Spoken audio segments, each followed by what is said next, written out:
bonsoir. Très heureux de vous retrouver dans le cadre de cet exercice de redevabilité. Et ce soir, ce sera un exercice quelque peu spécial parce que nous ne parlerons pas avec le ministre d'État, ministre des Infrastructures, d'abord des travaux publics et de ce qu'il occupe quotidiennement. Mais ce soir, Monsieur le ministre d'État, nous voulons faire une plongée dans un exercice qui est sensible et particulier en ce moment, parce que nous sommes évidemment agressés par le Rwanda. Et dans le cadre de cette agression, le narratif qui revient régulièrement met au devant votre communauté, la communauté à laquelle vous appartenez. Et nous avons estimé qu'il était important, comme vous l'aviez fait déjà une fois dans le cadre de cet exercice de redevabilité, mais que ce soir nous puissions nous focaliser sur la question pour que vous puissiez nous donner les détails et pour que notre opinion puisse être édifiée, parce que malheureusement, la guerre, nous la faisons dans un contexte aussi où il y a beaucoup de mauvaises informations qui circulent, qui ne permettent pas aux uns aux autres de comprendre la portée et la sensibilité de certains sujets. Et donc ce soir, nous voulons parler de la cohabitation pacifique en République démocratique du Congo et de la place de la communauté Banyamulenge. Monsieur le ministre d'État, bonsoir. Bonsoir Patrick. Merci de vous joindre à cet exercice de redevabilité dans un contexte où nous avons lancé la campagne Congolais Téléma. Monsieur le ministre, pour commencer, comment votre communauté vit ces moments lorsqu'elle est constamment épinglée par les présidents rwandais comme étant une communauté qui vit un génocide en République démocratique du Congo? Comment réagissez-vous face à tout cela? Parce que vous savez mieux que nous que tout ce que le président Kagame dit n'est pas vrai. Merci, Monsieur Patrick Mouyaya.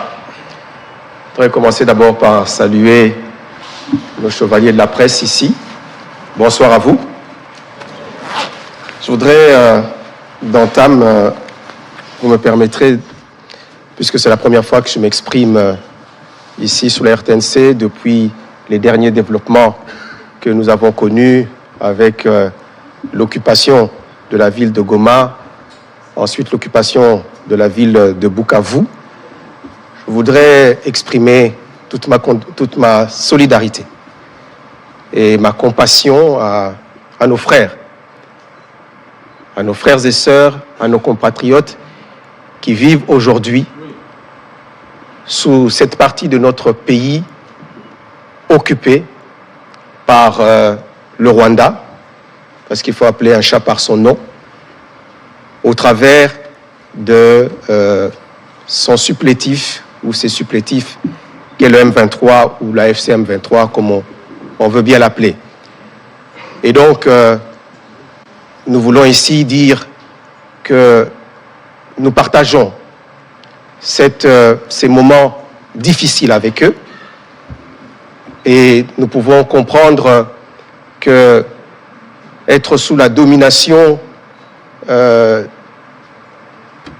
forces d'occupation soit vraiment des moments, des temps difficiles pour nos frères qui vivent à Goma, à Bukavu et dans toute cette partie, parce qu'aujourd'hui, Rutshuru aussi connaît le même problème, Masisi connaît le même problème, et donc notre solidarité et notre compassion les accompagnent à chaque instant.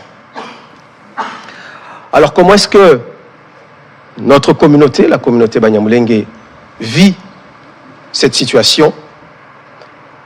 C'est un véritable déchirement pour nous. Un véritable déchirement parce que nous nous rendons compte que aujourd'hui, un pays voisin, que moi je traiterais d'un État belliqueux, exploite les quelques problèmes que nous pouvons avoir dans notre pays.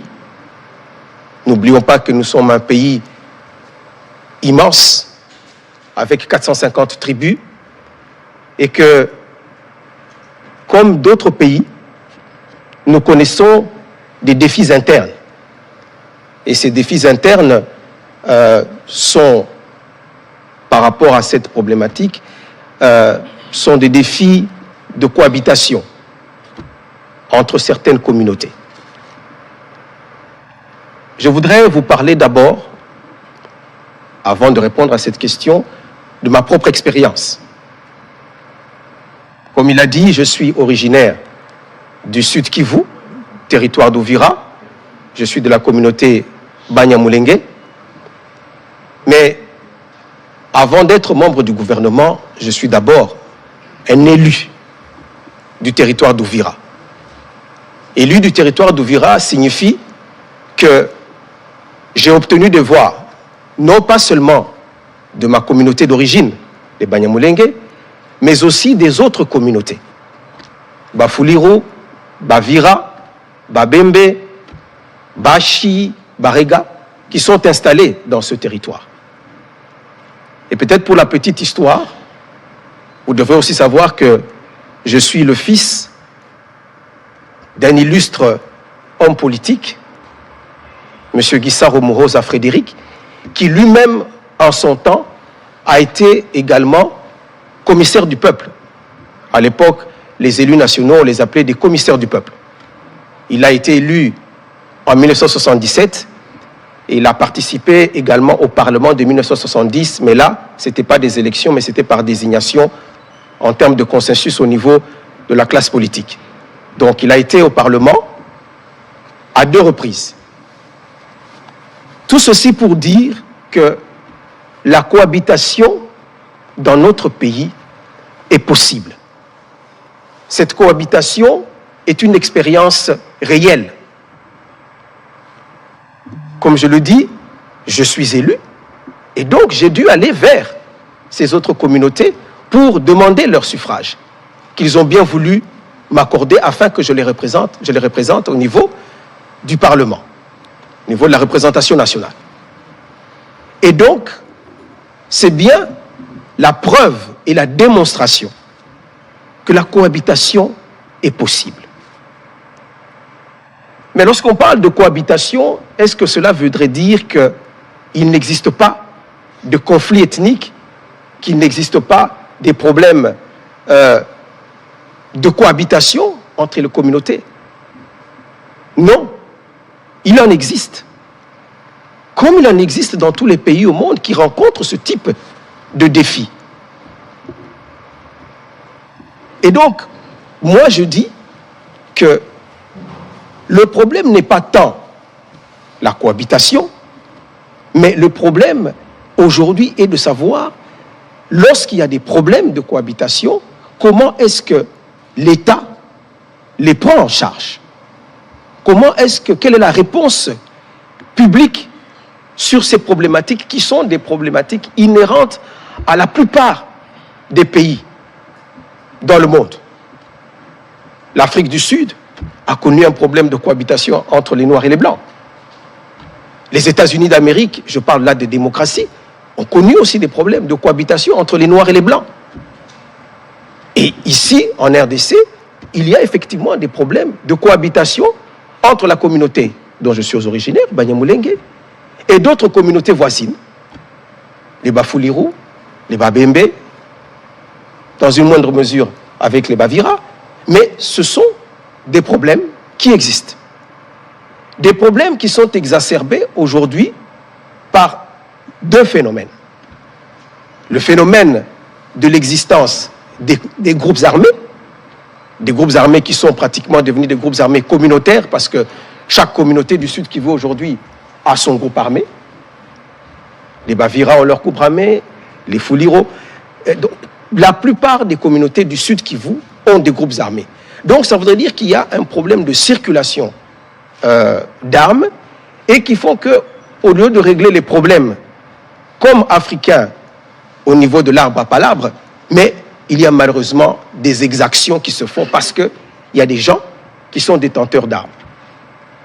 Mais ce problème est exacerbé aujourd'hui à cause de l'ingérence d'un pays voisin qui est le Rwanda.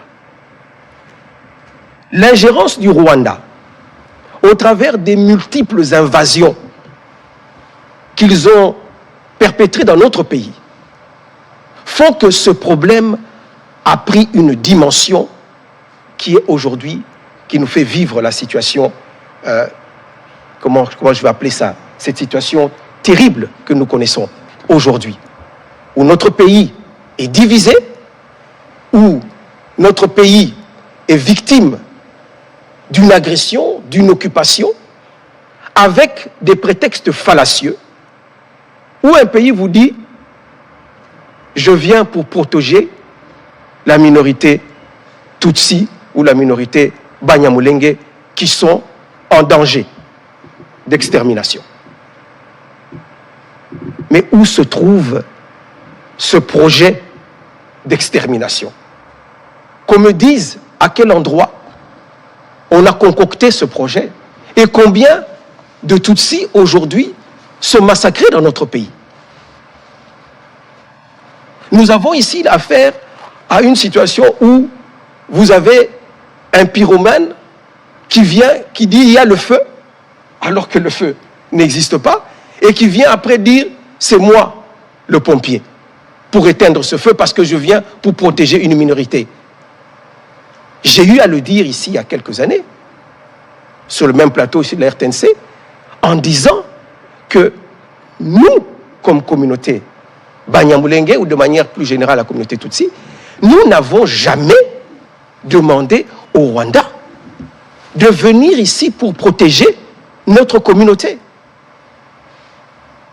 Bien au contraire, les différentes invasions que fait le Rwanda ne fait qu'exacerber les problèmes de cohabitation qui peuvent exister. Parce qu'il en existe aussi entre les Luba et les Katangais. Nous l'avons vécu ici. Lors des joutes électorales, on a senti une certaine violence qui est revenue entre ces deux communautés. Nous le vivons aussi en Ituri, entre les Hema et les Lendu, ou encore ici, plus près de Kinshasa, entre les Teke et les Yaka. Tous ces problèmes de cohabitation sont des problèmes que doit résoudre la République démocratique du Congo parce que ce sont des défis internes. Point n'est besoin de voir un État voisin devenir l'avocat d'une partie de notre population et intervenir militairement avec plus de milliers de soldats, soi-disant pour protéger une communauté. Non, l'agenda est tout autre. Parce que je voudrais savoir, et je pose la question, qui protège la communauté Banyamulenge installée ici à Kinshasa? Est-ce le Rwanda? C'est notre État. C'est la RDC qui les protège. Nous avons ici, à Kinshasa, des membres de la communauté. Moi, je les fréquente, je les vois tous les jours. Ils circulent librement dans les villes de Kinshasa, dans la ville de Kinshasa. Nous avons notre communauté en bon nombre à Bukavu. Est-ce que c'est le Rwanda qui les protégeait? Bien sûr, je parle d'avant l'invasion, parce qu'aujourd'hui, ils vont dire que c'est eux qui les protègent. Non, bien avant l'invasion, qui les protégeait? Ce n'est pas le Rwanda. Ceux qui sont à Uvira, ceux qui sont à Lubumbashi, ceux qui sont à Kolwezi, sans oublier le gros qui vit dans les hauts plateaux de Mwenga, Fizi, Uvira, à Minembwe, puisque c'est le coin qui est le plus connu. Ce n'est pas le Rwanda qui les protège. C'est notre État qui les protège. Il peut y avoir effectivement des manquements. Cela peut arriver, mais il n'est nullement question, et nous n'avons pas invité le Rwanda à venir régler ce problème. Qu'il y ait des discours de haine vis-à-vis de cette communauté, parce que une certaine partie de notre population qui est affectée par le fait que le Rwanda attaque notre pays et qui dit « mais vous leur ressemblez ». C'est ça le vrai problème. C'est la confusion qu'il y a parce que lorsqu'on regarde le visage des Rwandais, entre guillemets, parce que là aussi, il faut préciser que le Rwanda est peuplé non pas que des Tutsis, mais il y a aussi des Hutus, et qui sont majoritaires. Mais simplement parce que le régime de Kigali, aujourd'hui, qui est dirigé par M. Kagame, et parce que M. Kagame est Tutsi, comme je le suis, comme il y a des communautés à cheval sur chacune de nos frontières.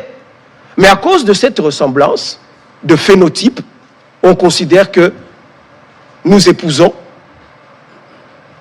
leur narratif, nous épousons leur cause. Il n'en est pas question. Moi, et comme beaucoup d'autres, Banyamulenge, et je dirais même des Tutsis, de manière générale, nous ne sommes pas d'accord avec ce que le Rwanda, le plan du Rwanda, le plan macabre du Rwanda sur notre pays. Nos problèmes, nous voulons les régler en interne. Nous n'avons pas besoin de l'intervention d'un autre pays pour venir résoudre ou pour venir nous protéger, comme je venais de le dire. C'est notre État qui nous protège, comme il protège toutes les autres communautés du pays. Et en plus, laissez-moi peut-être continuer là-dessus. Allez-y, s'il vous plaît. Les autres conflits ethniques qui existent dans notre pays, mais les ressortissants, disons les populations de ces communautés-là, sont des communautés aussi qui sont à cheval avec les autres pays. Je vais prendre l'exemple des Hema et des Lendu, qui ont des problèmes aussi de cohabitation. Mais vous avez des Hema qui sont en Ituri, mais des Hema qui sont aussi de l'autre côté de la frontière, en Ouganda. Alors, si aujourd'hui, vous voyez l'armée ougandaise dans notre pays, mais ça, c'est une armée qui est invitée par la RDC parce qu'il y a des accords avec eux. Il y a une mutualisation de nos forces pour résoudre un problème que nous partageons. Par exemple, le problème des ADF, Nalu, qui sont d'origine ougandaise, mais qui sont venus ici, qui se sont réfugiés en RDC et qui déstabilisent leur pays d'origine. Mais l'Ouganda n'est pas venu comme ça sans être invité. L'Ouganda est venu au Congo sur l'invitation de notre gouvernement et nous mutualisons nos efforts, nos forces pour régler ce problème. Mais, Monsieur le ministre, une petite parenthèse sur ces sujets de l'Ouganda. Il semble que du point de vue de Rwandais, c'est l'élément déclencheur du conflit actuel et surtout que nous étions avec vous, avec le président de la République à Pondwe.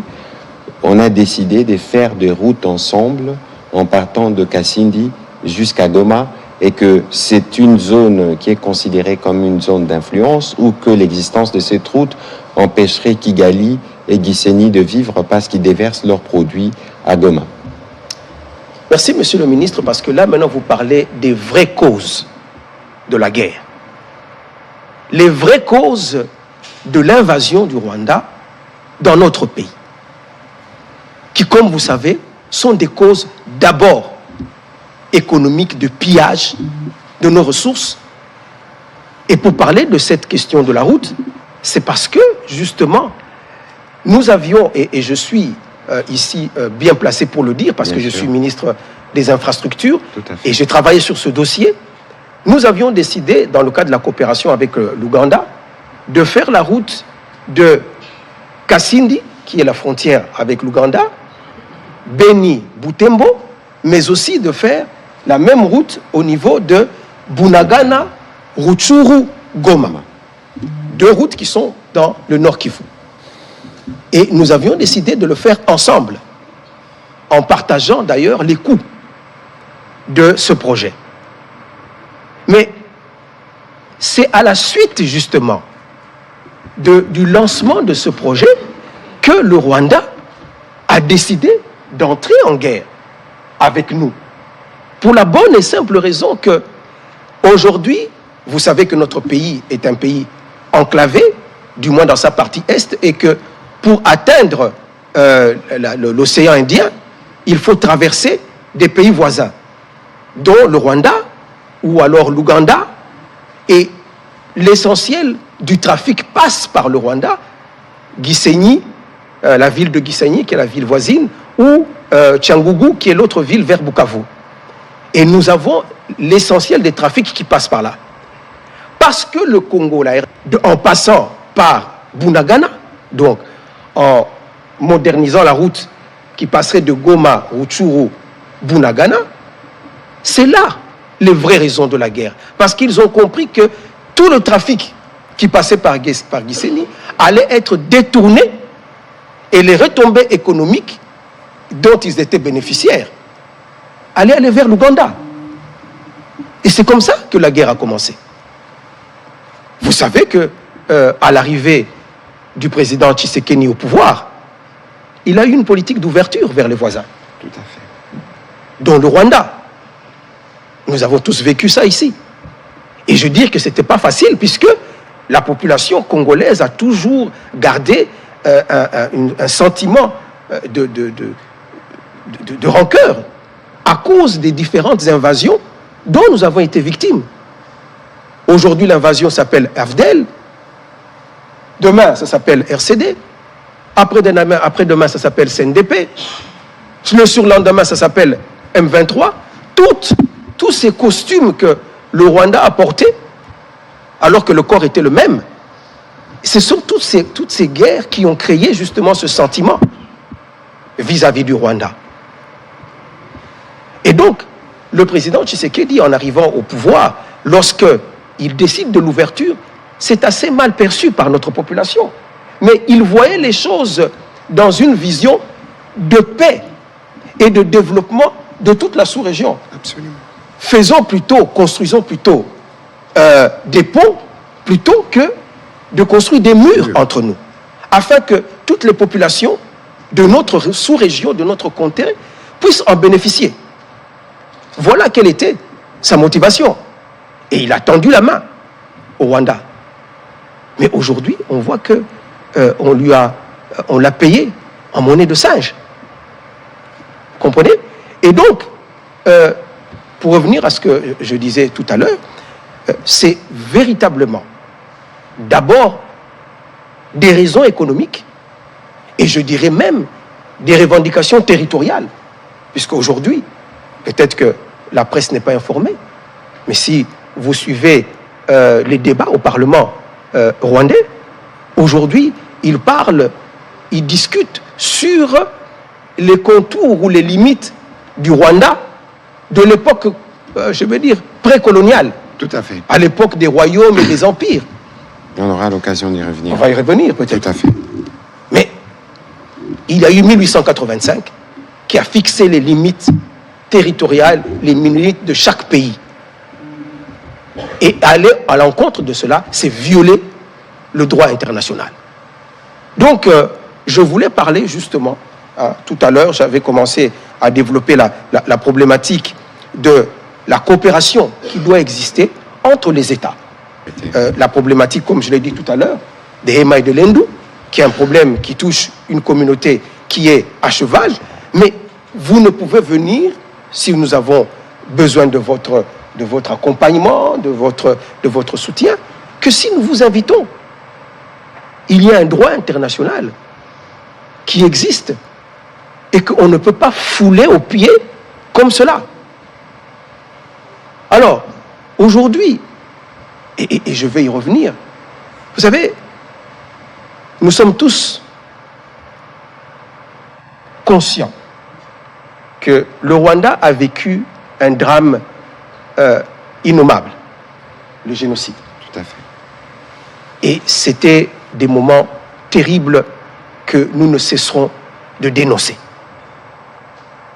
Le génocide des Tutsis au Rwanda est une réalité. Personne ne peut en douter. Et aujourd'hui, il y a une forme de culpabilité collective parce que la communauté internationale avait abandonné cette population. Et qui fait que cette même communauté a du mal aujourd'hui à condamner. Il a fallu presque 30 ans pour que la communauté internationale accepte finalement, à cause des efforts diplomatiques que nous avons faits, de condamner le Rwanda pour ses invasions, à cause de cette culpabilité.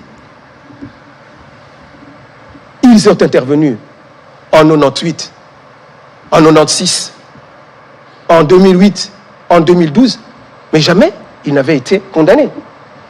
C'est maintenant que ces condamnations commencent. C'est cette culpabilité qui est à la base de cela. Et qu'il est difficile d'imaginer pour cette communauté internationale que la victime d'hier peut devenir le bourreau d'aujourd'hui. Parce que c'est cela. C'est de cela qu'il s'agit. Et nous, en tant que communauté, nous disons que nous avons besoin de vivre en paix avec nos frères et nos compatriotes des autres communautés congolaises. Nous ne voulons pas servir de marchepied. Nous ne voulons pas servir de prétexte aux agendas cachés d'un pays voisin. Parce que nous n'avons pas été associés à ce projet. Et nous nous inscrivons en faux. Et si d'aventure il y a des membres de notre communauté, parce qu'il y en a, qui travaillent effectivement avec eux, mais c'est à leur titre, si je veux dire, c'est à titre personnel. Ils n'engagent en rien les communautés dont ils sont originaires. Ils n'ont pas le mandat de parler au nom de ces communautés à cause des aventures personnelles, de recherche de positionnement, de recherche de gains personnels.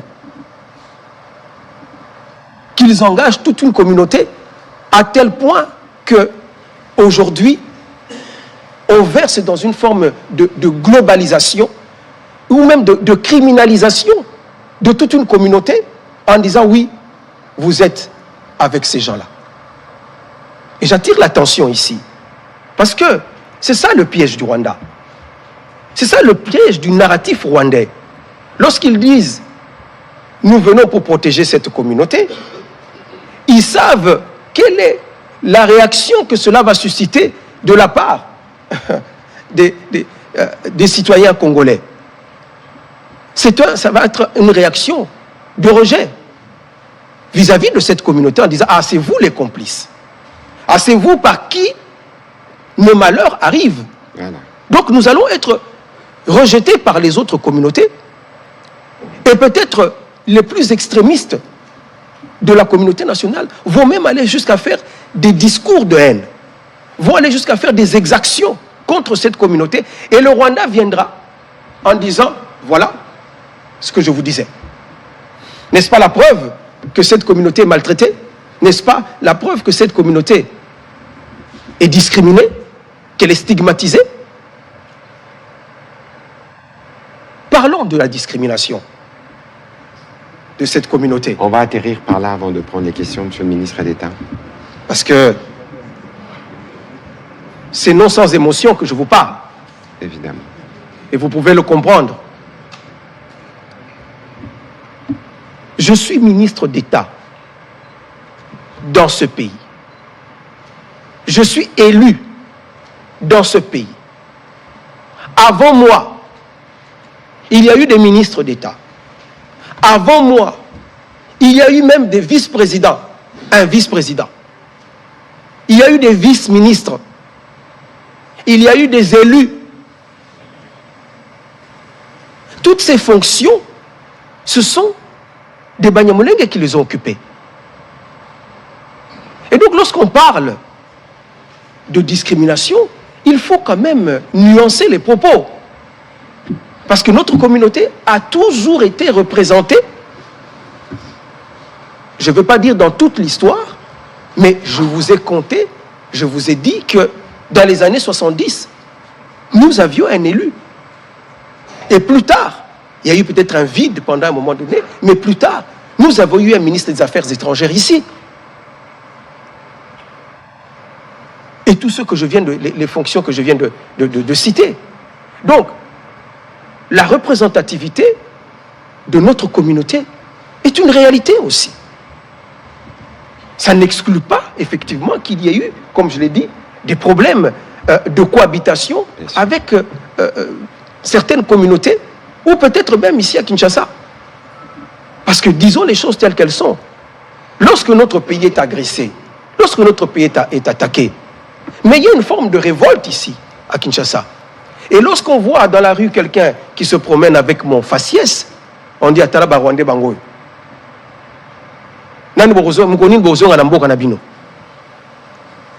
Donc cette confusion qui vient dans le chef de notre population, mais quelle en est la cause? C'est d'abord les attaques, c'est d'abord l'agression. Bien sûr, l'élément déclencheur. L'élément déclencheur. Et donc, ce que nous pouvons dire aujourd'hui, c'est de ne pas verser dans ce piège qui nous est tendu. Poison rwandais. Ce piège qui nous est tendu, qui tend à nous diviser, qui tend à exploiter nos conflits, à exploiter nos divergences internes, pour servir des agendas que la plupart de ceux qu'on utilise ne connaissent pas. Voilà le danger qui nous guette. Je vais peut-être m'arrêter là. Monsieur le ministre, merci beaucoup. C'était lent parce que j'avais prévenu en début de cet exercice que c'était un briefing particulier. Je voudrais, avant que nous ne puissions prendre les questions de professionnels des médias, revenir sur ce que le président de la République disait à ces sujets, à ces mêmes endroits où nous sommes, le 22 février 2024. Tout à fait.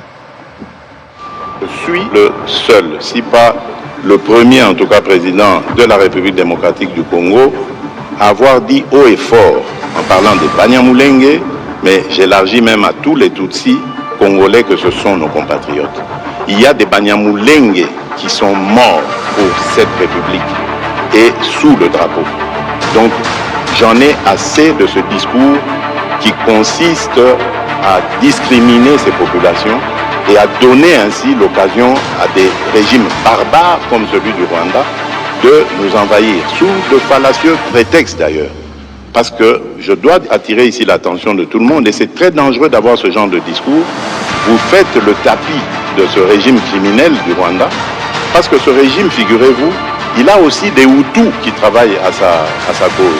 Il a fabriqué. Et il envoie ces gens traquer, violenter, massacrer des Tutsis pour dire « Ah, vous voyez, les Tutsis sont en danger ». Donc, méfiez-vous, chers compatriotes, je ne veux pas que dans la République démocratique du Congo, que je dirige, grâce à vos suffrages, qu'il y ait de la discrimination. Tant que je serai président de ce pays, aucun citoyen de ce pays, aucune communauté tribale, ethnique de ce pays ne sera discriminé. Je tiens à le dire haut et fort et je ne m'arrêterai pas là. Voilà, le président de la République lui-même, le commandant suprême, l'a dit de manière claire et ferme qu'aucune communauté ne devrait être discriminée. C'est un rappel que nous faisons tous les jours. C'est un rappel qui est très très important parce que, comme nous le savons tous, la République démocratique du Congo est un pays rempli de minorités, mais nous formons tous un seul pays. 26 égale 1, 145 égale 1, comme vous tous vous le savez. Nous allons commencer, Monsieur le ministre d'État, la série des questions. Il y en a beaucoup, moi-même. Il y a des préoccupations pour lesquelles nous solliciterons vos éclairages, parce qu'il est important que notre population qui nous suit à travers cet exercice comprenne justement la sensibilité du sujet et la nécessité pour elle de faire toujours la démarcation entre ceux qui sont les bourreaux et ceux qui sont des dommages, parce que malheureusement votre communauté est stigmatisée, et cette stigmatisation faite par le président Kagame vous expose, comme vous l'aviez expliqué tout à l'heure, aux yeux des autres communautés. Mais c'est pour ça que nous faisons cet exercice, pour que les uns les autres puissent comprendre et faire la nuance sur cette question et nous préserver d'être considérés comme un pays où il y a une discrimination contre une communauté. Monsieur Amédée Morabou, allez-y pour vos questions. Merci beaucoup. Amédée Morabou pour Finance et Entreprises. J'aurais deux questions d'actualité au ministre Mouyaya. Excellence, on assiste ces derniers temps à une véritable croisade de Rwandais, de Paul Kagame dans le média américain, où on entend la même rhétorique mensongère pour justifier sa présence ou non en République démocratique du Congo. Mais on observe que de votre côté, c'est silence radio. Alors j'aimerais savoir qu'est-ce qui est fait à votre niveau pour contrer cette croisade dans les médias américains avec la rhétorique mensongère que vous connaissez bien. Alors la deuxième question, Excellence, c'est il y a le Parlement rwandais qui a pris une résolution le 6 mars, c'est tout récent, sur les causes profondes de l'idéologie du génocide dans la région des Grands Lacs. Alors, pour être beaucoup plus précis, j'aimerais lire cette résolution. C'est une quinzaine de résolutions que le Parlement rwandais a pris. Et la première résolution dit ceci. Les causes profondes de la persistance de l'idéologie du génocide à l'est de la RDC et ses conséquences directes sur les Rwandais sont enracinées dans l'héritage colonial. La délimitation arbitraire des frontières a fait en sorte qu'un grand nombre de personnes parlant la langue kinyarwanda se retrouvent, soient devenus des citoyens de l'actuelle RDC. J'aimerais savoir ce que vous en pensez. Pouvait être complété par le ministre Lemineta qui a commencé à effleurer cette question quand il a pris la parole. Merci. Merci beaucoup pour vos pertinentes questions. Je crois que nous tous, nous devons être très vigilants et faire attention. Autant nous sommes dans notre droit de regarder ce que font les ennemis, mais il faut surtout être vigilant à ce que nous faisons.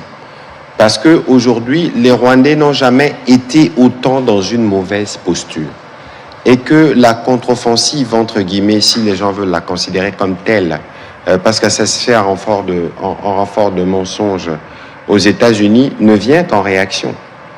N'oubliez pas qu'il y a quelques semaines, celui qui est considéré comme le numéro 2 du régime, qui a été des tristes mémoires, chef d'état-major de notre armée en 97, a été sanctionné par les Américains. Il est ministre d'État en fonction. Il a été sanctionné. Et vous avez suivi, le président de la République avait fait une interview dans le New York Times où il avait parlé de cette idée de voir comment attirer plus d'investissements américains dans notre secteur minier dans le cadre de la stratégie de la diversification. Les débats aujourd'hui aux États-Unis n'est pas les débats qui consistent à écouter les mensonges répétés des Kagame. Nous savons qu'il a eu des rencontres, notamment au niveau du Capitol Hill au Congrès, où ses envoyés ont reçu une fin de non-recevoir. Vous pouvez venir, on vous écoute, mais on vous dit « Qu'est-ce que vous faites en RDC ? Qu'est-ce que vos militaires font en RDC ?» Il y a des problèmes de gouvernance, il y a massacre de communautés, etc. Mais la question qu'on leur pose, qu'est-ce que vous faites en RDC ? Quittez le territoire, c'est pas le vôtre, c'est pas eux qui vont venir régler nos problèmes de gouvernance ou le problème de la coexistence pacifique entre nos communautés. C'est ça les messages qu'ils entendent à Washington. Un mensonge en force d'être entendu ne devient pas la vérité. Parce que, regardez bien, s'il vous plaît, vous pensez que c'est sur quelle base que les Américains ont pris la décision de sanctionner James Kabarebe?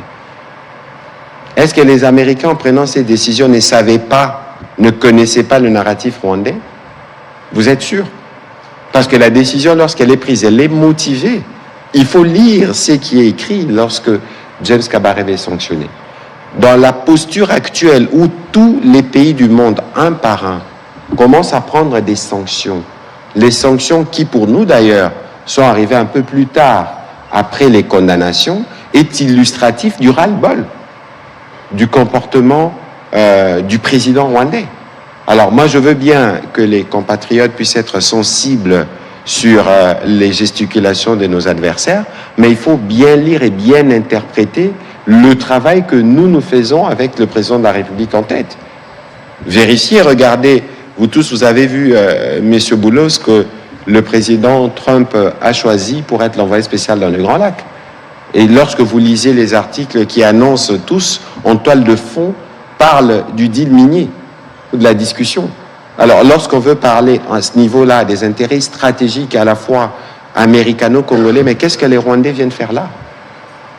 Au contraire, le président Kagame, il essaye, on sait comment il opère à travers des groupes pour essayer de se trouver une place dans ces débats, mais il n'a pas de place justement dans ce débat qui doit se faire entre la République démocratique du Congo et le gouvernement américain.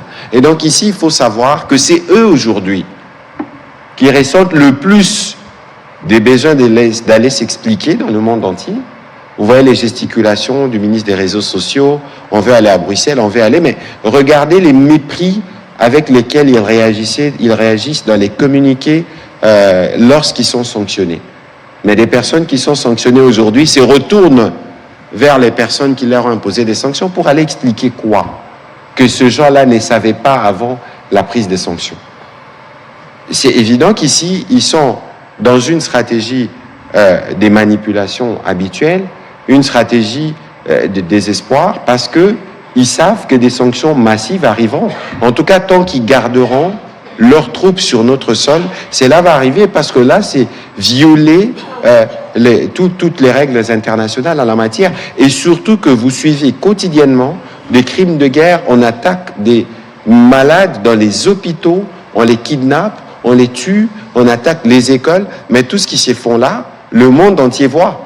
Je ne vois pas les discours que le président rwandais et ses sbires ou supplétifs peuvent ressasser matin, midi et soir, qui va changer la réalité qui est vécue sur le terrain, celle des massacres systématiques. Et donc, les Congolais, partout, nous sommes devant avoir confiance. Parce que lorsque nous vous parlons de la combinaison de tous les fronts, ça produit des résultats.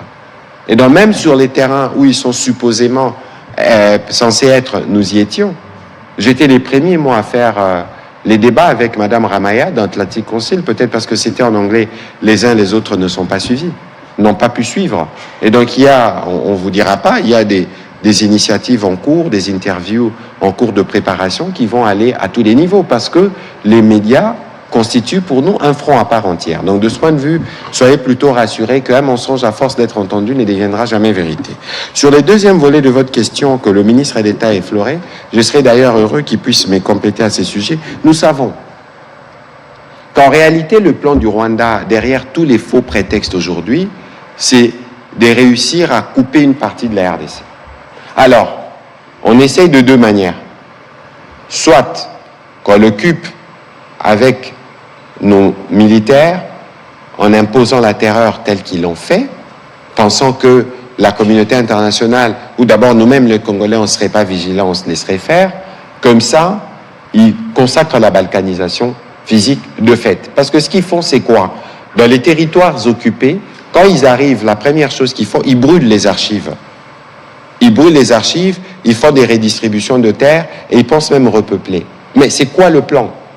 Et c'est ce qui est en cours. Et tout le monde le sait, parce que c'est que je vous dis, si vous lisez un article qui est sorti il y a quelques semaines de Michael Arong, elle s'appuie sur des commentaires qui sont faits par les experts des Nations Unies.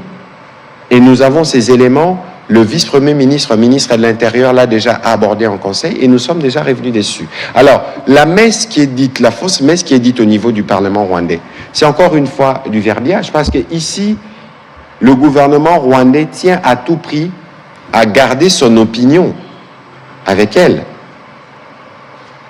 en disant que nous avons des problèmes de sécurité, parce que là-bas, on massacre des Tutsis, encore que le ministre d'État l'a déjà dit ici. Quelle que soit la nature de problème qu'il peut y avoir en RDC, eux n'ont pas le droit d'intervenir. Nous avons les Bazombo ici, nous avons les Bateke, nous avons des tribus transfrontalières. Est-ce que s'il y a un problème avec les Andés dans l'ex-Équateur là-bas, est-ce que le président Touadéra doit intervenir? Et donc, vous voyez qu'ici, c'est un plan malsain qui est concocté, et on veut se donner tous les arguments pour venir les justifier devant la propre opinion rwandaise qui commence à se distancer de leur régime. c'est parce que les citoyens rwandais n'ont pas le droit à la parole. Mais si on leur devait donner la parole, je ne suis pas sûr qu'ils embrasseraient tout de suite les schémas ourdis par leur président. Un schéma où on veut commencer à perpétuer des mensonges avec des sénateurs qui ne se gênent pas devant des médias publics de venir tenir des propos qui attaquent les femmes dans ce qu'elles ont de plus précieuses, qui sont victimes des agissements de leur armée. Vous voyez la structuration d'un régime si barbare et qui pense pouvoir se pérenniser ici, soit par eux-mêmes, soit par des supplétifs. C'est là le plan, et c'est pourquoi nous sommes debout. C'est pourquoi les Congolais nous sommes télémas. C'est pourquoi toutes les communautés de la RDC, y compris la communauté du ministre d'État, dit non et se mobilise justement pour mettre fin à ces plans malsains d'occuper une partie de notre territoire et de revenir sur les tracés coloniaux. C'est vous dire que tout ce qu'ils utilisent comme prétexte, discours de haine, etc., ce ne sont que de prétextes mensongers. Les vraies raisons sont celles-là. Monsieur le ministre d'État, un complément sur cette question. Très bien. Je crois que vous avez pratiquement tout dit sur la question, mais moi je voudrais insister sur le fait que le monde dans lequel nous vivons n'est pas une jungle, où chacun peut se lever, un État peut se lever et fouler aux pieds les règles internationales impunément. Les relations entre États sont définies par, justement, des règles internationales. Et donc, ici, on ne peut pas comprendre. Il y a des exemples dans l'histoire, d'ailleurs. On ne peut pas comprendre que ce soit un État étranger qui vienne faire l'avocat d'une communauté d'un autre pays. Si les communautés de ces pays-là, d'un pays donné, mettons la RDC ici, puisqu'on parle du cas des Tutsis, si les Tutsis s'étaient levés pour dire « nous voulons une autodétermination », parce que nous ne sommes pas acceptés en RDC, nous sommes... Alors, cette autodétermination, c'est celle-là qui peut créer ou engendrer, comme dans le Soudan du Sud, vous savez que le Soudan avant était un seul pays, mais ce que vivaient les Noirs du Soudan a poussé ce peuple-là à s'autodéterminer. Vous comprenez?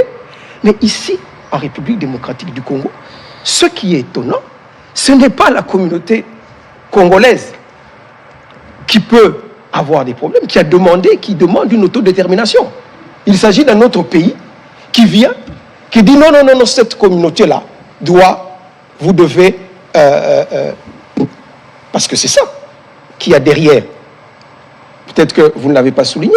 Ce qu'il y a derrière, ce que le Parlement a pris comme résolution, ce sont des visées territoriales. Ce sont des visées pour dire que puisque ces populations se sont retrouvées de l'autre côté de la frontière à cause des limites fixées par la colonisation, eh bien, nous voulons récupérer ces espaces dans lesquels ils vivent. C'est ça qu'il y a derrière. C'est ça l'agenda. Le véritable agenda, c'est celui-là.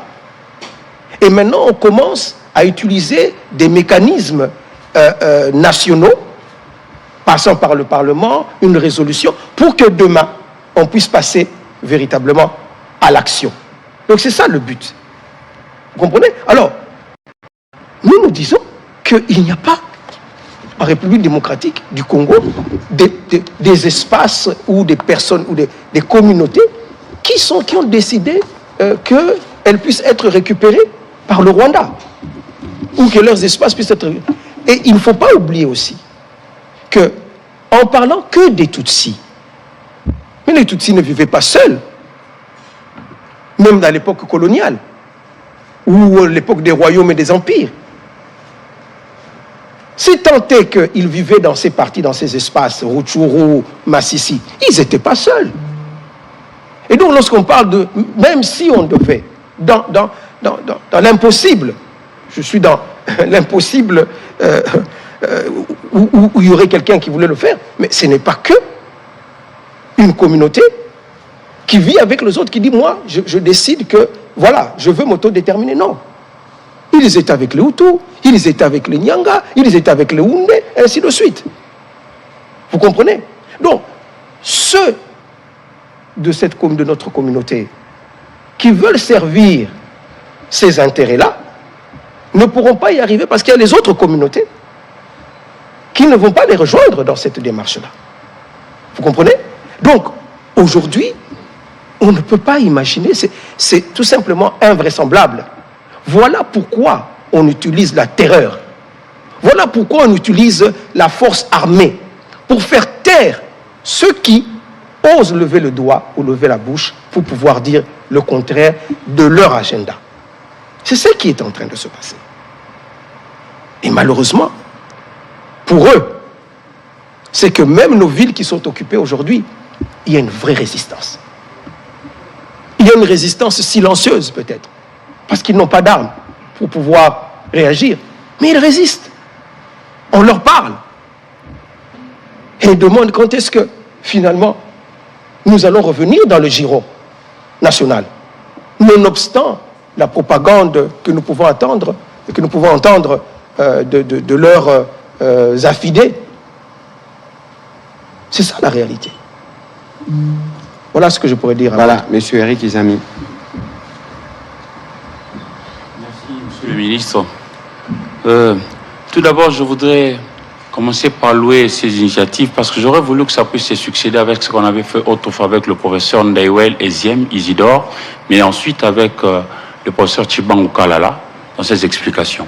Félicitations pour vos initiatives. Maintenant, mes préoccupations. Merci. La République démocratique du Congo, jusqu'aujourd'hui, partout à travers le continent, on sent que nous priorisons la paix pour vivre avec les autres. Vous avez bien parlé, les Congolais de partout vous ont écouté. Mais vous, aujourd'hui, Monsieur le ministre Alexis Gisaro, vous êtes aussi un notable. Vous avez dit, et vous avez dit avec sincérité, que vous êtes un élu d'Ouvira, donc Sud Kivu. Puisque nous, RDC, nous avions priorisé la paix et que le voisin belliqueux n'en veut toujours pas, alors comment pensez-vous que l'on puisse résoudre ces problèmes récurrents des incursions rwandaises dans nos terres, en pensant à ce qu'avait dit Mobutu en son temps? Je ne veux pas récupérer par la parole ou le dialogue ce qu'on m'a ravi par la force. Avant vous et moi, Mobutu l'avait dit. Ça, c'est la première préoccupation. La deuxième préoccupation, vous avez dit et fait remarquer que dans le Sud Kivu, nous avons Chabunda, Kalehe, Walungu, Kabare, etc., etc. Mais vous avez remarqué que chaque tribu ou presque, les Babembe, les Bafulero, les XY, ont chacune des tribus une milice. Comment vous, en tant qu'élu du peuple, donc notable et érudit de la République, pensez-vous résoudre ce problème-là pour que ça puisse terminer? Et je termine par cette question. Vous avez été sincère. Moi, je suis fils de l'ONATRA. Vous avez été ADG à l'ONATRA. J'ai vu un peu votre parcours comme ça. Moi, en tant que journaliste, vous, en tant que politique. Alors, quand vous dites, vous n'avez pas donné mandat à X ou Y personnes appartenant à votre communauté que d'aller revendiquer quoi que ce soit aux Congolais. Vous avez dit la vérité.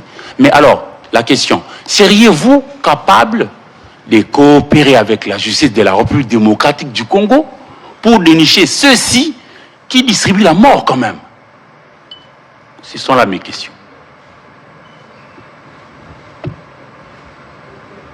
De toute évidence, le ministre d'État va répondre, mais sur la question de la sécurité de communauté, ce n'est pas une question qui se règle au niveau de la notabilité, c'est une question qui se règle au niveau global.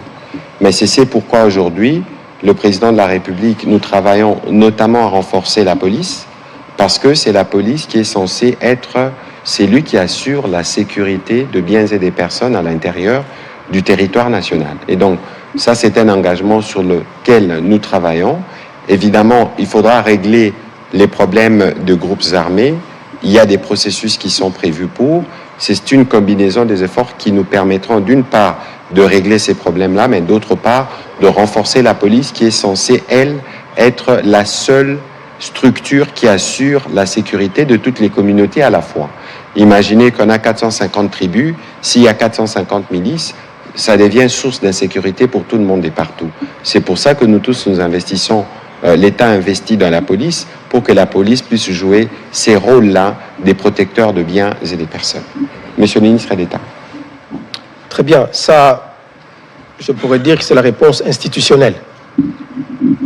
Comment est-ce que l'État répond à cette problématique des incursions, à la problématique liée à nos groupes armés, donc l'insécurité causée par nos propres compatriotes. Et je vais terminer par la question de la justice dont vous avez parlé. Bien. La réponse à cette problématique, d'abord, est une réponse qui fait appel à notre conscience de quoi que nous donnons à nos enfants. L'éducation ou l'instruction qui est donnée dans les écoles, c'est là que les choses doivent commencer. C'est là qu'on doit dire à un élève que celui qui est là, même s'il n'a pas la même longueur ou la même forme du nez que toi, mais il est ton frère, il est ton compatriote. Donc la première réponse finalement à cette cohabitation, c'est d'abord l'éducation. Parce que ça, c'est une réponse à long terme. Parce que tant que subsistera justement, comment dirais-je, ces problèmes de cohabitation, nous donnerons toujours, quelque part, une fenêtre à ceux qui veulent déstabiliser notre pays. Donc, l'éducation de notre population est la première réponse. Et je dis que ça commence par l'école. Mais aussi l'éducation de nous tous. Parce que bien souvent, c'est l'ignorance qui est à la base des conflits qui existent. Il y a des gens, de manière tout à fait objective, mais vraiment de manière tout à fait objective, qui croient véritablement que un Tutsi ne peut pas être congolais. Qu'il n'y a pas de Tutsi congolais. C'est de l'ignorance.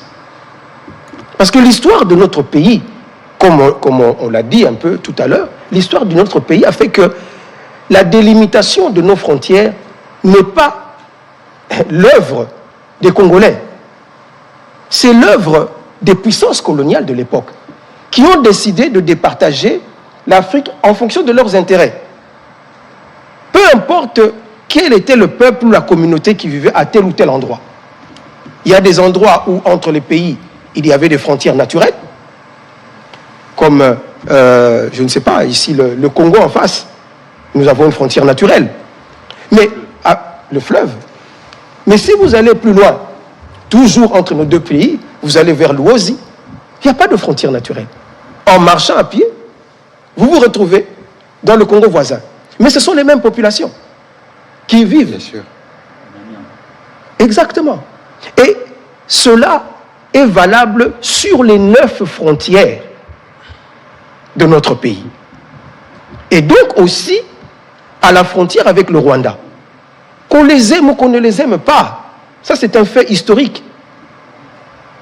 Ça ne dépend pas de nous, Congolais, ou même des Rwandais. Ce sont des choses, des délimitations qui nous ont été imposées à nous tous. N'est-ce pas? Et donc, il faut que les gens le comprennent. Vous savez,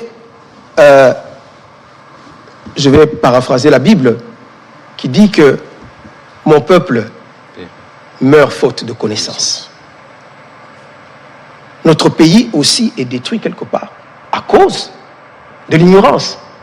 Parce que cette ignorance fait que nous nous rentrons entre nous. Nous nous combattons entre nous. Hein? On dit souvent que une misère, la Bible encore, c'est peut-être mon côté un peu chrétien, qui dit qu'une maison divisée contre elle-même ne peut pas subsister. Donc pour que notre pays subsiste, il faut l'unité nationale. Il faut l'acceptation des uns et des autres. N'est-ce pas? Et le problème, c'est lorsque l'ignorance nous amène à poser des actes, en pensant réellement agir en faveur de notre pays. Donc, quelqu'un qui aujourd'hui, il y en a qui disent, qui traitent tous ceux qui me ressemblent, tous les Tutsis, de Rwandais. Et ils croient, en fait, rendre service au pays en le disant. Alors qu'en réalité, ils sont en train de rendre service et de véhiculer justement le narratif du Rwanda, qui s'en sert pour dire, voilà, c'est ça le discours de haine ethnique. C'est ça le discours d'exclusion. Le discours de stigmatisation. Alors que ces gens, en le disant, pensent rendre service à leur pays. Voilà l'ignorance. Et c'est cette ignorance que nous devons combattre tous. Vous, chevaliers de la plume, comme nous, politiques, l'État. Comprenez?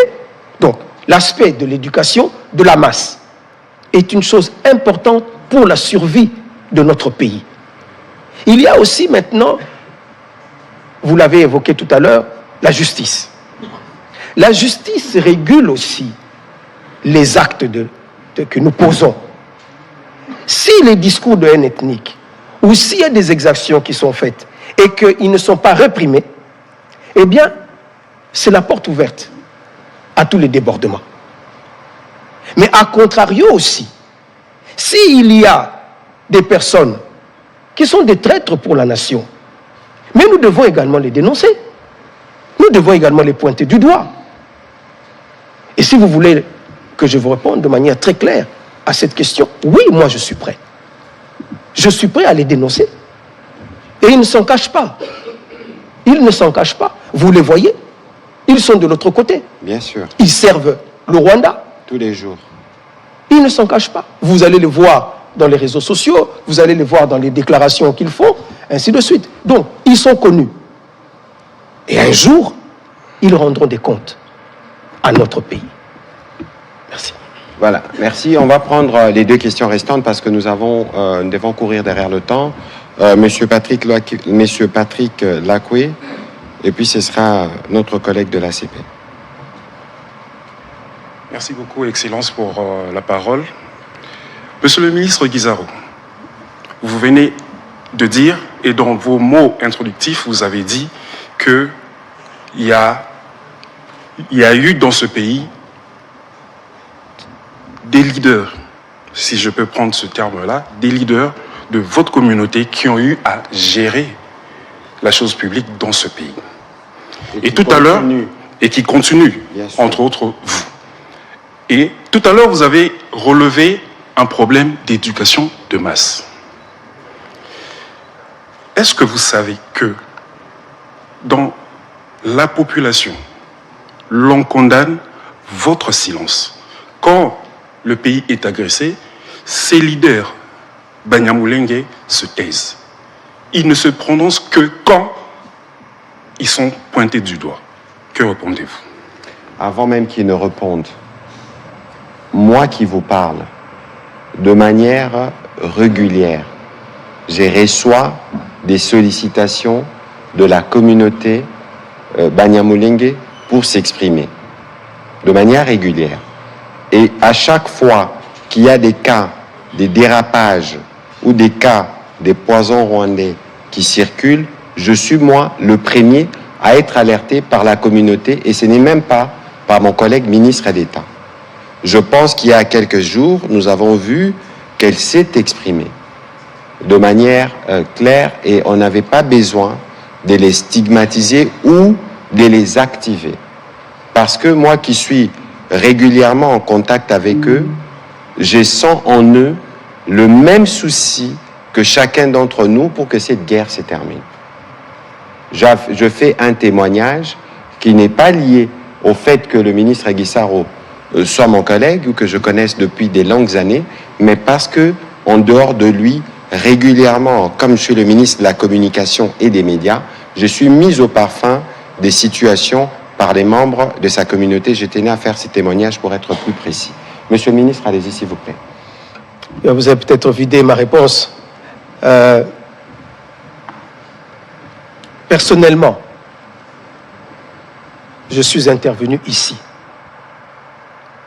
pour parler de cette question.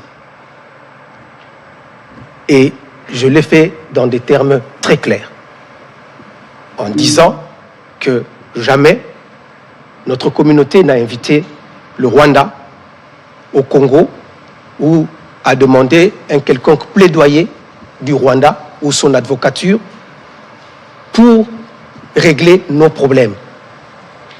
J'ai mis en avant le fait que nous avons un État responsable, un État qui doit régler les problèmes de conflits internes, là où ils apparaissent. Donc nous ne sommes pas tus, nous l'avons dit. Mais peut-être que, et je peux accepter votre remarque en disant nous devrons le faire plus souvent. Peut-être, nous devons le faire plus souvent pour que la communauté nationale soit, ou l'opinion nationale soit beaucoup plus informée sur ces questions. Nous devrions réaliser des émissions historiques qui peuvent montrer effectivement que la problématique, même des origines, que nous ne sommes pas une population qui est venue juste après les massacres qu'il y a eu au Rwanda, parce que cette idée aussi circule dans la population en disant voilà, ils sont arrivés ici en 1960, après que le Rwanda ait connu les massacres de 59, ou encore d'autres qui situent notre arrivée en 72. Des émissions pareilles doivent être organisées. Et moi, je peux vous dire que je l'ai fait sur d'autres chaînes de télévision, bien avant. La dernière fois ici, c'était le 14 février 2023. Avec vous. Ici. Et puis on a déjà fait plusieurs émissions, notamment avec l'honorable Essebineza. Tout à fait. Ou avec les députés d'Ouvira. Vous avez reçu aussi d'autres personnes, comme M. Gassoré, M. Kamanzi, ou d'autres personnes qui ont eu à intervenir sur ces questions pour expliquer à l'opinion nationale. Mais c'est vrai que peut-être que les gens estiment que nous ne parlons pas assez, ou nous ne le disons pas assez. Je peux effectivement accepter cela pour dire que nous devons faire un effort plus grand pour que notre population soit mieux informée, soit mieux sensibilisée sur ces questions, parce que effectivement, c'est là le véritable piège qui est tendu, non pas à une communauté, mais qui est tendu à notre pays. Tout à fait. Parce que c'est ça aujourd'hui, le véritable discours, le narratif du Rwanda se base sur cela. Et nous ne voulons pas cautionner ce narratif. Et je pense que vous allez nous revoir beaucoup plus souvent sur ces questions. Voilà. Monsieur le ministre d'État, parce que nous parlons de votre communauté, de sa représentativité, est-ce que vous pouvez nous donner, peut-être sans les citer, pas les nombres, mais tout au moins une idée des membres de votre communauté qui font partie des différentes structures de l'État? Oui, j'aurais dû d'ailleurs l'évoquer tout à l'heure. Tout à l'heure, j'ai parlé des fonctions, des hautes fonctions d'État, en parlant de ceux qui ont œuvré dans le gouvernement, mais dans les entreprises publiques, nous avons aussi des membres de la communauté qui sont des directeurs dans les entreprises. La Banque centrale, le Fonds de promotion de l'industrie, et j'en passe. Mais au-delà du monde civil, il y en a aussi dans l'armée. Dans l'armée, nous avons des membres de la communauté, mais à tous les niveaux, à tous les grades. Des généraux, à partir du grade de général jusqu'au plus bas de l'échelon. Nous avons une dizaine. Si je dois prendre tant ceux du Sud Kivu que du Nord Kivu, nous avons une dizaine. Actuellement, le numéro 1 de la zone de défense, qui a en face de lui justement les armées du Rwanda ainsi que ses supplétifs du M23, le général Masunzu, et de la communauté, Banyamulenge. Le commandant des régions adjoint du Sud Kivu et de la communauté Banyamulenge. Je passe, vous avez au niveau de l'inspection générale, au niveau de la force terrestre, nous sommes représentés dans ce corps. Et ce qu'il faut ajouter, c'est que ces communautés ou les membres de notre communauté meurent avec les autres. Absolument. Le président de la République l'avait relevé ici. Ils versent leur sang avec les autres. Récemment encore, au mois de février ici, il y a un colonel qui a été abattu sous les balles de l'armée rwandaise. Son corps est ici, est à la morgue. Oui. Donc, nous sommes présents dans les institutions et dans la vie nationale, de manière générale. Je ne parlerai pas de ceux qui sont dans le commerce. Il y en a qui font du commerce de vaches, qui circulent avec leur bétail un peu partout de la République. Et si certains, effectivement, peuvent rencontrer des problèmes, parce que ça arrive aussi, qu'ils soient en face de certains extrémistes qui leur causent des problèmes, véritablement. Mais tout cela, ça revient à ce que disait tout à l'heure le ministre. Ça, ce sont des questions que notre pays, notre État, doit résoudre et est en train de résoudre. C'est pourquoi vous voyez que, au plus haut niveau de l'État, le chef de l'État lui-même se mouille le maillot pour en parler, pour éviter que nous tombions dans le piège qui nous est tendu, en disant, ce sont des compatriotes. Ils meurent au front avec nous, avec les autres communautés de la République, pour défendre l'intégrité territoriale, pour défendre notre pays. Et c'est ça, finalement, le sens même de l'unité nationale. C'est ça le sens de la cohésion nationale. Et ce n'est que de cette façon que nous bâtirons un État fort au cœur de l'Afrique. Tout à fait. Merci. Voilà. La question, je la pose à Monsieur le ministre de la Communication et Médias. Monsieur le ministre, puisque actualité oblige, la présidence angolaise a annoncé aujourd'hui, mardi, la prochaine ouverture des négociations avec des groupes armés après la visite du président de la République. Est-ce que le M23 et AFC sont aussi concernés par ces négociations? Écoutez, merci pour la question. Ce qu'il faut savoir, et c'est que je peux en dire pour le moment, c'est que le président angolais avait une responsabilité dans le cadre de la résolution 2773. Pour ceux qui n'ont pas lu, je souhaiterais que les gens lisent, parce que c'est lui qui est le médiateur principal dans le cadre du processus de Luanda. Et il a invité le président de la République aujourd'hui pour lui faire part de l'initiative qu'il a prise. Donc il faudra attendre dans les prochains jours de précisions qui pourront être faites sur comment cette initiative devrait se faire. Donc nous reviendrons pour vous donner des plus amples détails dès que nous les aurons. Voilà. Monsieur le ministre, on va terminer cet exercice, mais il y a quand même la question, une question pendante, c'est la question des FDLR. Parce qu'on peut tous se souvenir qu'il y avait ici l'ambassadeur du Rwanda qui est revenu sur le sujet. Je voudrais qu'avec la technique, on puisse les réécouter, comme ça on pourra avoir aussi votre réaction sur le sujet, parce que c'est un prétexte qui est récurrent.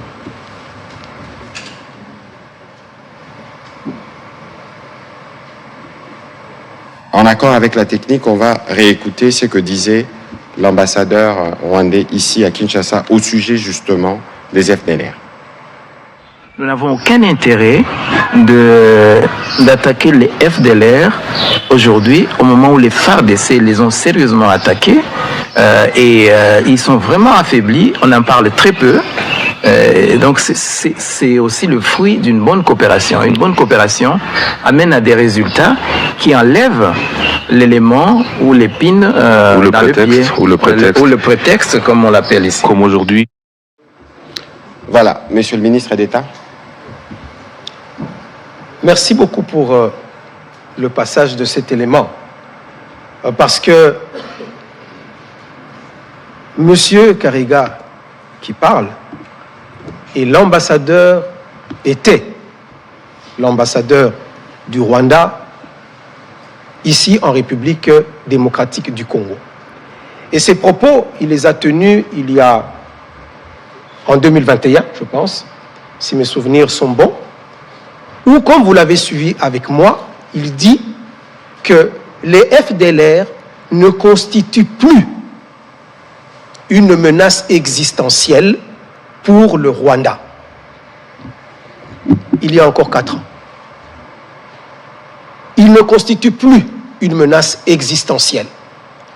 Pourquoi? Parce que la République démocratique du Congo a mené des opérations qui ont fait qu'on a réduit la nocivité de ce groupe. Et aujourd'hui, quand il le disait, il ne constitue plus une menace. Donc, et il insiste sur la coopération qui existait entre les deux pays, qui a conduit à ce résultat. Il a dit c'est bon qu'il y ait une coopération. Et j'aimerais dire clairement qu'il n'y a pas meilleure réponse pour comprendre que le narratif rwandais d'aujourd'hui est un narratif qui est totalement faux. Parce qu'eux-mêmes l'ont dit, et c'est un représentant officiel du Rwanda qui l'a dit. Il n'y a plus de menace existentielle du Rwanda par rapport au FDLR. Donc, ce que nous comprenons, c'est quoi? C'est-à-dire que lorsqu'il y a coopération entre les deux pays, les FDLR n'existent plus, ne sont plus une menace. Mais lorsque les relations deviennent mauvaises, tout d'un coup, ces FDLR deviennent une menace. Que devons-nous comprendre? Quelque part, il y a quelqu'un qui ment. Ou c'est l'ambassadeur qui avait menti, et je ne pense pas que c'est le cas, ou c'est le discours actuel, ou qui est mensonger. Absolument. Donc, en réalité, chers compatriotes, il s'agit là d'un mensonge d'État. Les FDLR, comme vient de le dire, effectivement, dans une période non suspecte, le Rwanda a déclaré que le FDLR n'était plus une menace pour le Rwanda. Et d'ailleurs, dans le cadre justement du processus de Luanda, la République démocratique du Congo s'est offerte en disant, mais si réellement le problème est là, nous pouvons mutualiser, nous pouvons essayer de régler ce problème.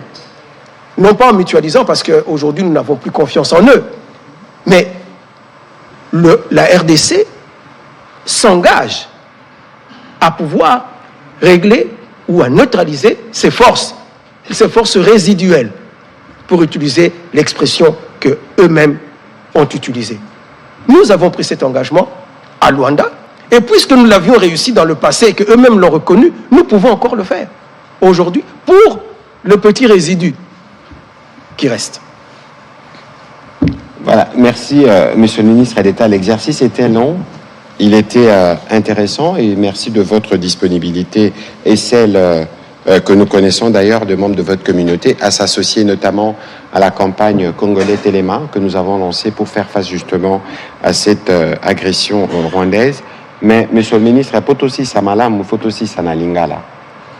Banakino bazolanda biso, est-ce que namukuse okokiko yanola naba oyo nde batuna ki mutuna awa oyo bazola ki sabata communauté na bino musapi ya koloba ke bino boza ba complice ya ba oyo bazobundisa biso lelo. Maloba na yo Monsieur le ministre d'État. Ezali lokuta monene oyo Rwanda lelo azali ko propager tango azali koloba ke bazali koya awa pona ko protéger communauté na biso. Ezali lokuta monene d'abord parce que communauté na biso etikali ko inviter bango te, etikali ko senga bango te ke bazala ba avocat na biso.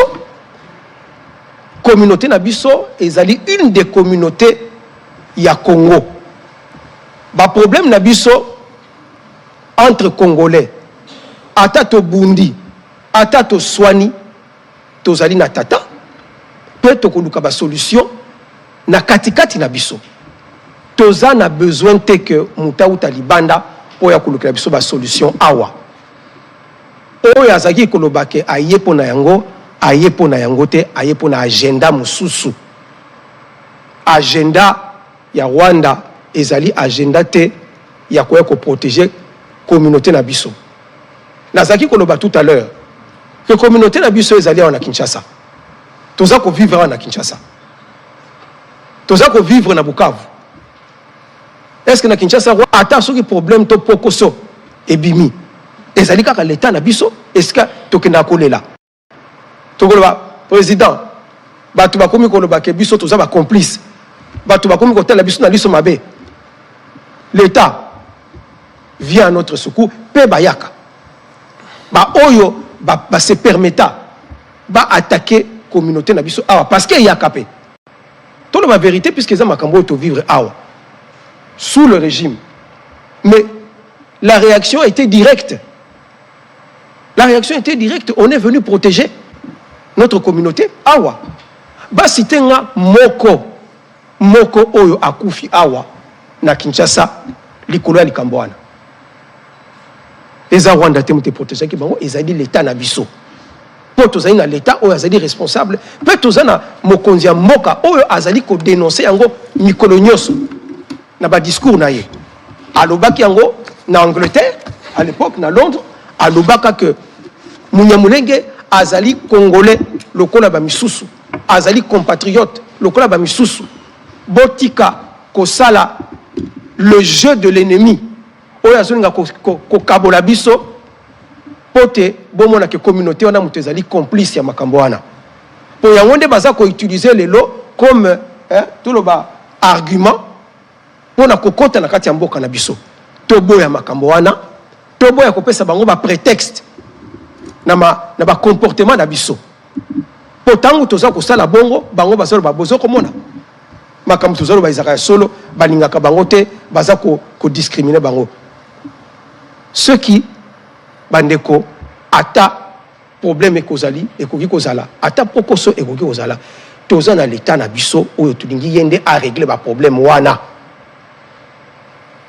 yango nde toza kosenga yango nde toza kolinga te que toza kosenga biso ba congolais to sala le lit to bango ndeni na lingala to pesa bango raison te na discours bango basanango o bazonga ko lekisa na ba mboka libanda pona ko kosa ete que voilà communauté oyo génocide za ko se préparer o communauté oyo massacre za ko se préparer contre bango yango na biso ba biso pula wana ezali wapi bayoka yango wapi boni bakufi na kati ya communauté wana tozali na Kinshasa tozali na Bukavu tozali na Uvira tozali na Lubumbashi tozali na Kolwezi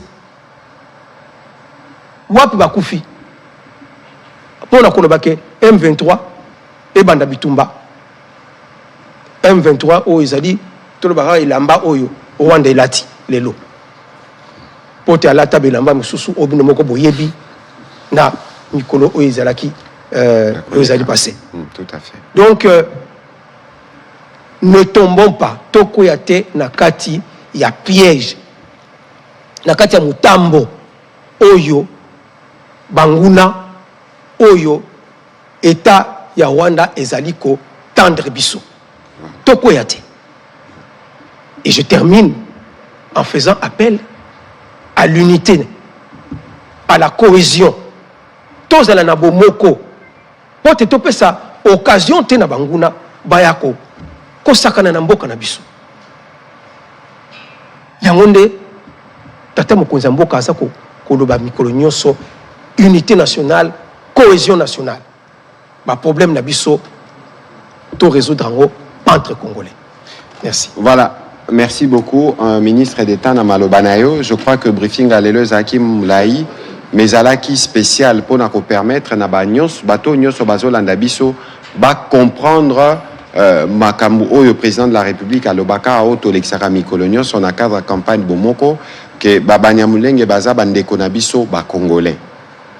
Ministre Egisa Royabisi Pebino awa ndenge nini bango moko bazo vivre pour protéger la population mususu na mboka batu mususu yango ndeza ko exposer bango awa na Congo toza na plan to bomaka baba Nyamulenge te to atakaka bango te ndenge président rwandais aza ko loba na mokili mobimba pona ye azosala bitumba o na est RDC parce que toza na plan ya ko exterminer bandeko na biso baba Nyamulenge yango ndeko Gisa Roye lelo pona ko limbolela biso. Ce qui bolandie malamu ebisi bino azapeka yemo côté. D'abord avant Kutu Akoba ministre d'État, yemo kwazana nous députés. Bon, ba député onyoso bobo naka to benga ba députés nationaux pourquoi? Parce que bato ba votera ba député bazalaka bato ba membre ba communauté mon côté. Donc nenga zawana azana vote non pas ya baba Nyamulenge kaka zape na vote ya ba bembe ya ba fuliro bato nyonso ba école nyonso zakana Uvira ba pona payer ministre Gisaro comme député. Aebisi bino peke na bitumbo tozo sala mikolo yo na Sud Kivu kuna oyo aza ko commander mapinga. C'est le général Patrick Massunzu. Aza pe muto a communauté. Donc et là kisi que baza pe na ba cadre, baza na ba député na Assemblée nationale. Baza na ba cadre na Banque centrale. Baza na ba cadre na administration publique. Baza pe kaka na Kinshasa te. Na ville nini ya Congo bino boka ki sango. Ke ba ataka ki Munyamulenge moko. Awa biso nyonso nde photo telema to bunda contre ignorance to pe otozo benga poison rwandais. Le fait que biso tozo loba déjà que wane eza poison rwandais eza déjà antidote, anti-poison parce que to timbeli bango ndenge basalaka. Donc biso nyonso awa toza na obligation na ba moment oyo yemoko ministre d'État pa pesi exemple ya maloba na Biblia kendako ezanga bomoko ezandako erosuka nango kobukana. Ce qui biso tolingi Congo na biso etelema, il faut tozala na cohésion, il faut tozala na unité, pe il faut tobo ya piège ya muninga. Mboka na biso Congo tozala na 450 tribus. 450 pour un même peuple. 26 provinces, eza ebele. Eza nde bandolo banabiso ba makamba ba Swahili awa, Swahili eza ranango ekolote awa na Congo. Toyebi bangala, balobaka lingala. Toyebi baluba, balobaka chiluba. Toyebi bakongo, balobaka Congo. Mais écolonie les arabes Swahili awa. Swahili eza munoko oyo ba communauté na biso mingi ya ba province ya est balobaka. Parce que eza langue moko uta bakota ba Tanzanie, ba Zanzibar, tie komie pa na biso. Bashi balobaka Swahili, balubakat na Katanga balobaka pe Swahili, Barund na Luala balobaka Swahili, eza na ba communauté belé lobaka munoko wana. Donc on ne peut pas considérer que na mboka na biso tozo stigmatiser oh Tutsi, oh Munyamulenge, oh Muswahili. O ananyo sobozo mona eza ba gesticulation. Ya ba oyo balingi Congo ezala ya kokabwana alors que bango bazo sala ba œuvre na bango ya ko détruire mboka na biso pe ya ko yiba nkita na biso. Je crois que ministre Gisaro azalaki moi moulayi pour apesi biso pe partant ya expérience na yemoko. Il a même parlé de son père depuis 1977. Yé pas azalaka commissaire du peuple neti ba député à Lelo. Donc il a kisi ke biso nyonso toza peuple moko yango to ko continuer ko travailler na bino ba pandisango pona ko yeba ba complexité pe ba diversité nyonso toza nango parce que diversité yango wana pe salaka richesse. Monsieur le ministre d'État, merci beaucoup de votre participation et à la prochaine. Merci. Merci.